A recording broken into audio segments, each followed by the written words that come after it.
আসসালামু আলাইকুম। আজকের রেসিপিতে শেয়ার করতে এসেছি ডাটা দিয়ে তেলাপিয়া মাছের পাতলা একটা ঝোল তরকারি। গরমে স্বাস্থ্য উপযোগী এই তরকারিটি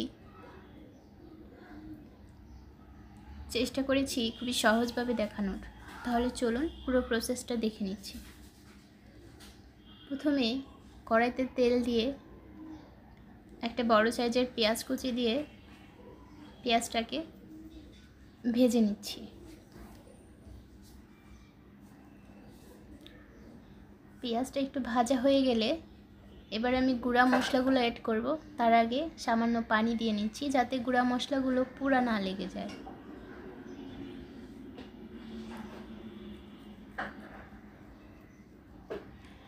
এখানে আমি গুঁড়া মশলার মধ্যে নিয়েছি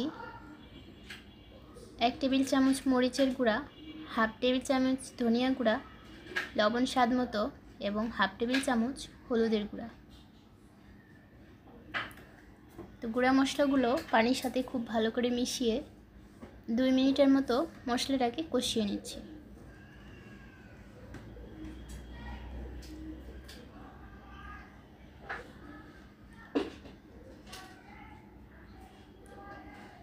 এই পর্যায়ে সামান্য একটু রসুন থেতো করে দিয়ে দিলাম। তো আমার মশলাটা কষানো হয়ে গেছে। এবার আমি পরিষ্কার করে রাখা তেলাপিয়া মাছ দিয়ে দিচ্ছি। চাইলে যে কোনো মাছ দিয়ে এই রেসিপিটা রান্না করা যাবে।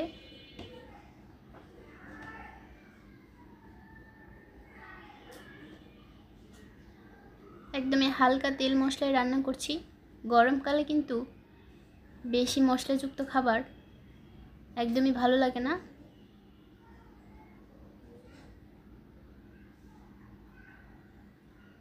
ঢাকনা দিয়ে 7 থেকে 10 মিনিটের মতো মাছটাকে কষালাম।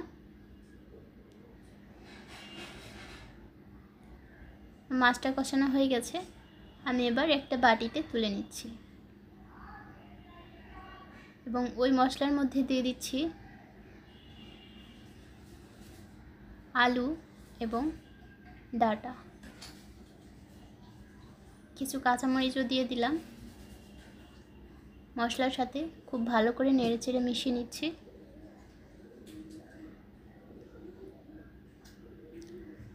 মিশানো হয়ে গেলে খুবই অল্প পরিমাণে একটু পানি দিলাম।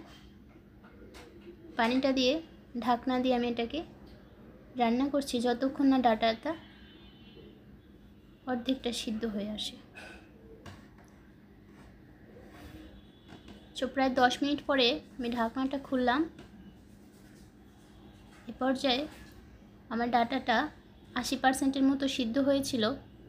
আমি এবার ঝোলের জন্য পরিমাণ মতো পানি দিয়ে আবারও ঢাকনাটা দিয়ে দিচ্ছি।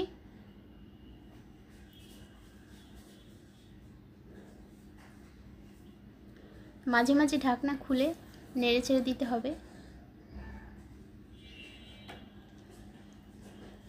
এবার আমি কষিয়ে রাখা মাছ দিয়ে দিলাম।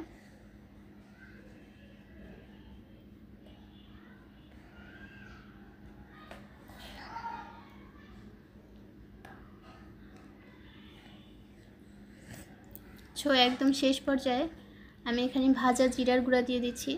এতে করে তরকারির ফ্লেভারটা খুবই সুন্দর হবে।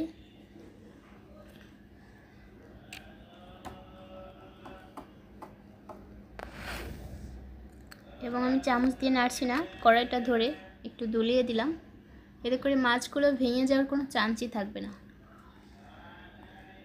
তো এই পর্যায়ে আমার রান্নাটা একদম কমপ্লিট।